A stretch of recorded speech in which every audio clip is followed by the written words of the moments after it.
सुप्रभात छात्रों, आज मैं गोधली भाग 1 के पाठ टॉल्स्टॉय के घर में पाठ पर चर्चा करने वाली हूँ। इसके लेखक राम कुमार हैं, जिनकी चर्चा पहले हो चुकी है।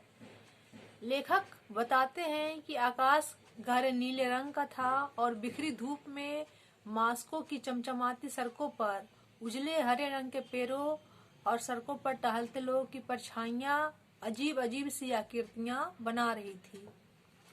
लोगों में एक प्रकार का उल्लास भी था, क्योंकि मास्को में धूप के दिन अधिक देर तक नहीं टिकते। सुबह नाश्ता करके वे अपने एक मित्र यूरा के साथ एक बड़ी सी कार में यासनाया पोलियाना के लिए रवाना हो गए। यासनाया पोलियाना के विषय में उन्होंने पहली बार कब पढ़ा उन्हें पता नहीं, लेकिन जब भी अन्ना कैरेनिना और युद्ध और शांति वॉर एंड पीस पढ़ा, तब से इस अनजाने स्थान की ओर उनका आकर्षण बढ़ गया।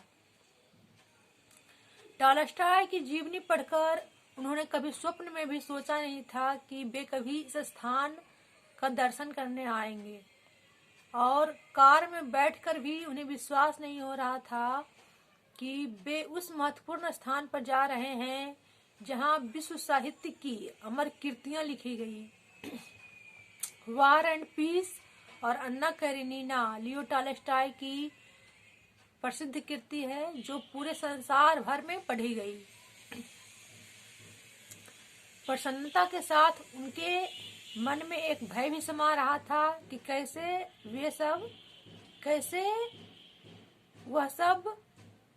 वे अपनी आंखों से देख सकेंगे और कैसे उस वातावरण में वे समन्वय कर पाएंगे, एडजस्ट कर पाएंगे।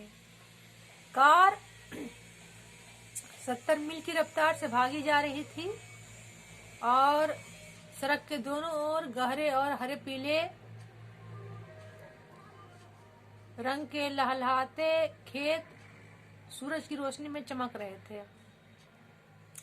कार में लगे रेडियो में किसी संगीतकार के स्वर धीमे धीमे गूंज रहे थे, और रात में कम सोने के कारण यूरा अपनी सीट पर सिर टिकाया था और लेखक खुली खिड़की से बाहर देख रहे थे, लेकिन मन में यासनाया पोलियाना की बातें सोच रहे थे।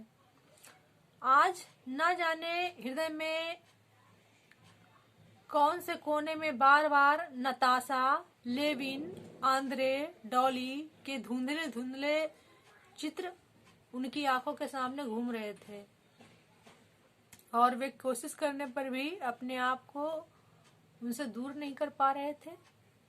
अब हम लोग जानेंगे कि नताशा, लेविन, आंद्रे कौन था। Natasha, Levin, Andre Leo Tolstoy की प्रमुख कृतियों के पात्र हैं। छोटे छोटे गांव, छोटे छोटे शहर पीछे छूटते जा रहे थे, और रेडियो से पियानो, वायलिन, मैंडोलिन के स्वर हृदय के सब सोए भागों को एक एक करके जगा रहे थे। 150 मील की यात्रा इन्होंने 3 घंटों में पूरी की और यासनाया पोलियाना के बड़े फाटक पर जा पहुंचे। लगभग 100-150 घरों के एक छोटे से गांव के सिरे पर टॉल्स्टॉय का घर है, जिसके चारों ओर दूर दूर तक फैले हुए बाग बगीचे हैं। पास ही एक तालाब है, जिसके किनारे टॉल्स्टॉय घंटों जाकर बैठे रहते थे। आजकल इस मकान को सरकार ने म्यूजियम बना दिया है, जिसमें टॉल्स्टॉय का सब सामान तरतीबवार सजा हुआ है, करीने से सजा हुआ है। छुट्टी नहीं होने पर भी उस दिन 1000 पुरुष, स्त्रियां और बच्चे म्यूजियम देखने आए हुए थे। उस दिन छुट्टी नहीं थी, लेकिन तब भी उस दिन 1000 लोग वहां पर उपस्थित थे। म्यूजियम के डायरेक्टर ने लेखक के साथ एक ऐसे व्यक्ति को कर दिया जो टॉल्स्टॉय के सेक्रेटरी रह चुके थे, और अब उनकी अवस्था 70 वर्ष के लगभग थी, लेकिन उनकी मुद्रा देखकर ऐसा लग रहा था कि वे टॉल्स्टॉय की चर्चा करते समय अब भी स्वर्गीय सुख अनुभव करते हैं। और सेक्रेटरी ने बताना शुरू किया, यह वह पेड़ है जिसकी छाया में बैठकर टॉलस्टॉय किसानों को पढ़ाया करते थे। इस झोपड़ी में रेपिन रहा करते थे। जब कभी टॉलस्टॉय के चित्र बनाने वह यहाँ आते थे। यहाँ टॉलस्टॉय के घोड़े रहते थे। टॉलस्टॉय ने अपनी माँ द्वारा लगाए गए बाग और पेड़ों की बड़ी सावधानी के साथ रक्षा की, क्योंकि जब वह 2.5 वर्ष के थे तभी उनकी माँ की मृत्यु हो गई थी। लेकिन टॉलस्टॉय कभी आजीवन उनको भूल नहीं सके, अपनी माँ को कभी भी वे भूल नहीं सके। लेखक के गाइड रूसी भाषा में धीरे धीरे कहते जा रहे थे और यूरा जो लेखक के साथ था लेखक के लिए अनुवाद करते जा रहा था। छोटी छोटी पगडंडियां बरसाती नालों की भांति मकान के इर्द गिर्द फैले बाग में दूर दूर तक सिकुड़ी हुई थी। कदम कदम पर टॉलस्टॉय के जीवन की अनगिनत स्मृतियां बिखरी हुई थी। कहीं कोई लकड़ी का बेंच था जिस पर वह सुबह बैठा करते थे, कहीं कोई पेड़ था जो उन्हें बहुत पसंद था। एक शाखा पर एक घंटा लगा था जिसे खाने के समय बजाकर परिवार के सब सदस्यों को डाइनिंग रूम में आने की सूचना दी जाती थी। धीरे धीरे लेखक उस रहस्यमयी वातावरण में खोते जा रहे थे। बाहर की परिक्रमा समाप्त करके लेखक उनके घर में अंदर घुसे। दरवाजे के भीतर कदम रखते ही सारे शरीर में एक प्रकार की सनसनी फैल गई। उनकी जीवनी में पढ़ी कितनी ही घटनाएं एक साथ मस्तिष्क में घुड़दौड़ लगाने लगी। एक कमरे में शीशे की अलमारियों में उनके कपड़े टंगे हुए थे और ऐसा लग रहा था कि मानो उन्होंने अभी तुरंत उतारे हो। उनका कोट, पतलून, ओवरकोट, ड्रेसिंग गाउन, मोजे, लंबे लंबे रूसी जूते, कमीजें सब थे। एक कोट के विषय में उनके सेक्रेटरी ने बतलाया कि अन्ना कैरेनिना के रुपयों से उन्होंने वह कोट खरीदा था। दीवारों पर उनके और उनके परिवार के चित्र टंगे हुए थे। उनकी पत्नी और उनकी पुत्री को चित्रकारी का शौक था। यह उनके पढ़ने लिखने का कमरा था। एक कोने में छोटी सी मेज थी और बिना सिरहाने की एक तिपाई रखी हुई थी। मेज पर एक कलम और एक दवात रखी थी। इस तिपाई पर उन्होंने अपने जीवन का कितना बड़ा भाग बिताया होगा। यहीं बैठकर उन्होंने अन्ना कैरेनिना और युद्ध और शांति की रचना की होगी। यही कोना उनके मकान का सबसे महत्वपूर्ण भाग था। उनकी सादगी देखकर हृदय विचलित हुए बिना नहीं रहा। शेल्फों पर अनगिनत किताबें सजी हुई थी। वह जर्मन, फ्रांसीसी और अंग्रेजी भी पढ़ लेते थे। उनके पुस्तकालय में 23,000 पुस्तकें थी। उनके पास दुनिया के कोने कोने से पत्र आते थे जिनकी संख्या 20,000 के लगभग है और वह अधिकतर उन पत्रों के जवाब देते थे। अब लेखक उनके सोने के कमरे में प्रवेश करते हैं। खिड़की के पास उनकी चारपाई बिछी हुई थी। दूसरी मंजिल से दूर तक फैले हुए खेत, गांव के मकानों की छतें और छोटी छोटी हरी पहाड़ियां दिखाई दे रही थी। उनकी पत्नी के सोने का कमरा अलग था, क्योंकि अंतिम वर्षों में आपस में खटपट रहने के कारण उनके सोने के कमरे अलग अलग थे। सुबह उठकर कुछ घंटे वह अपनी चारपाई पर बैठकर ही लिखा करते थे। एक अन्य कमरे में एक और मेज भी थी जिस पर टॉलस्टॉय की पत्नी उनकी पांडुलिपियों की नकल किया करती थी और शायद युद्ध और शांति जैसी बड़ी पुस्तक की उन्होंने 3 बार नकल की थी, परंतु बाद में उन्होंने छोड़ दिया था। अब हम लोग जानते हैं कि पांडुलिपि क्या होती है। जब कोई लेखक कोई पुस्तक लिखता है तो मूल प्रति में जो पुस्तक लिखी जाती है, ओरिजिनल जो पुस्तक लिखी जाती है, उसी को कहते हैं पांडुलिपि। खाने का कमरा दूसरी मंजिल के एक सिरे पर था। यह बहुत बड़ा था। बीच में एक मेज थी जिसके इर्द गिर्द 12 कुर्सियां रखी हुई थी। 2 बड़े बड़े पियानो थे। टॉलस्टॉय को संगीत का बहुत शौक था और प्रायः खाने के बाद उनकी लड़की पियानो पर किसी क्लासिकल संगीत प्रकार की संगीत बजाया करती थी। चारों ओर कुर्सियां थी जिन पर खाने के बाद लोग आराम किया करते थे। दीवार पर रेपिन के बनाए हुए चित्र थे। रेपिन के चित्रों को देखकर ऐसा जान पड़ा कि उन्होंने टॉलस्टॉय की आत्मा और उनके हृदय की गहराई को छू लिया होगा, जिसका आभास टॉलस्टॉय की आंखों से हुआ। इस कमरे का वातावरण अत्यंत सजीव था। आंखों के सामने कल्पना के वे चित्र घूमने लगे जब टॉलस्टॉय का परिवार खाने के बाद उस कमरे में जीवन भर देता होगा। लोग खाने के बाद आराम कुर्सियों पर बैठते थे, तो यह एक जीवंत रूम रहा होगा टॉलस्टॉय के समय में। नीचे की मंजिल में कुछ अतिथियों के लिए कमरे थे। एक उनके डॉक्टर का था जो उनके साथ ही रहता था, और अंतिम बार जब सदा के लिए टॉलस्टॉय ने अपना घर छोड़ा तो केवल डॉक्टर ही उनके साथ गया था।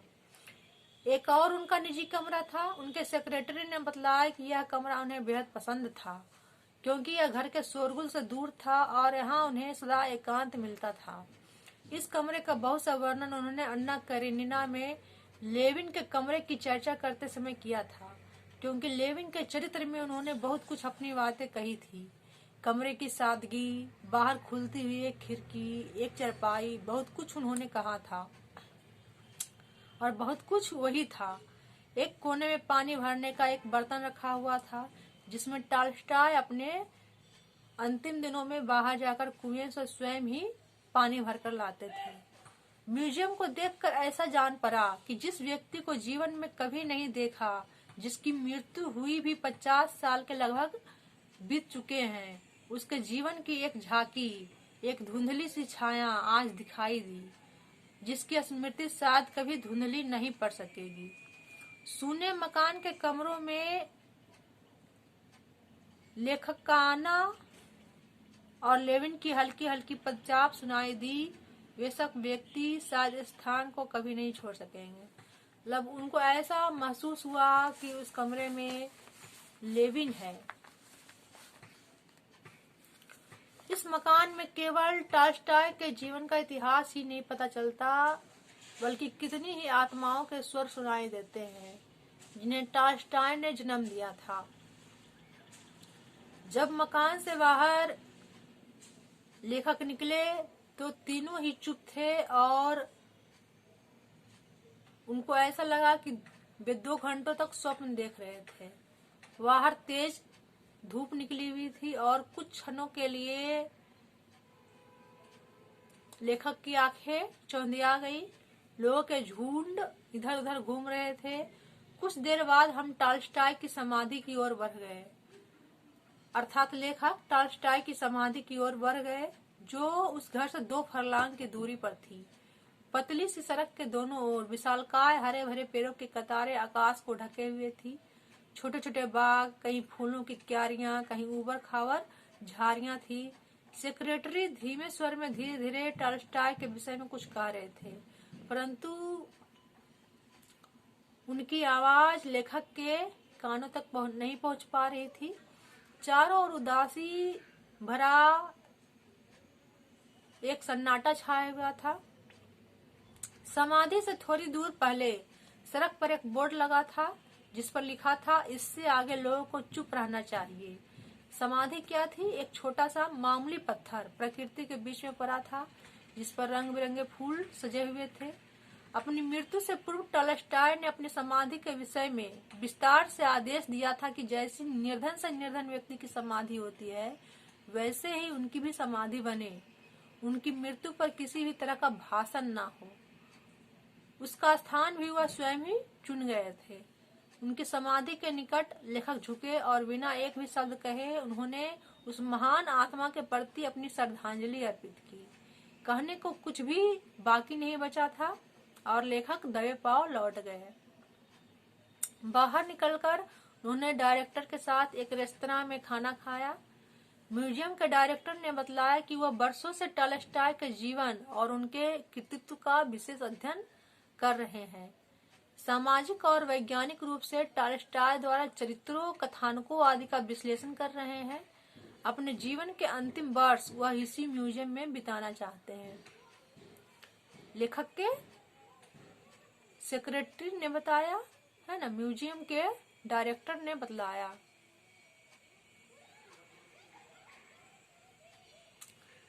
हमारी कार फिर तेजी से मास्को की ओर रवाना हो गई। रेडियो से फिर संगीत की ध्वनि हमारे कानों तक पहुंचने लगी, अर्थात लेखक के कानों तक पहुंचने लगी। शाम की धुंधली रोशनी में पेड़ों की परछाइयां लंबी होने लगी।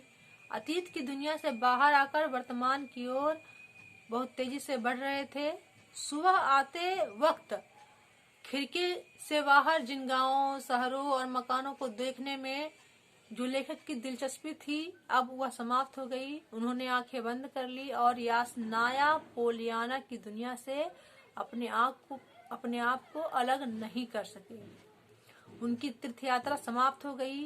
5 वर्ष पूर्व फ्रांस में रोमा रोला का घर देखने के बाद जो भावनाएं उनके मन में उठी थी, वही इस समय वे अनुभव कर रहे थे।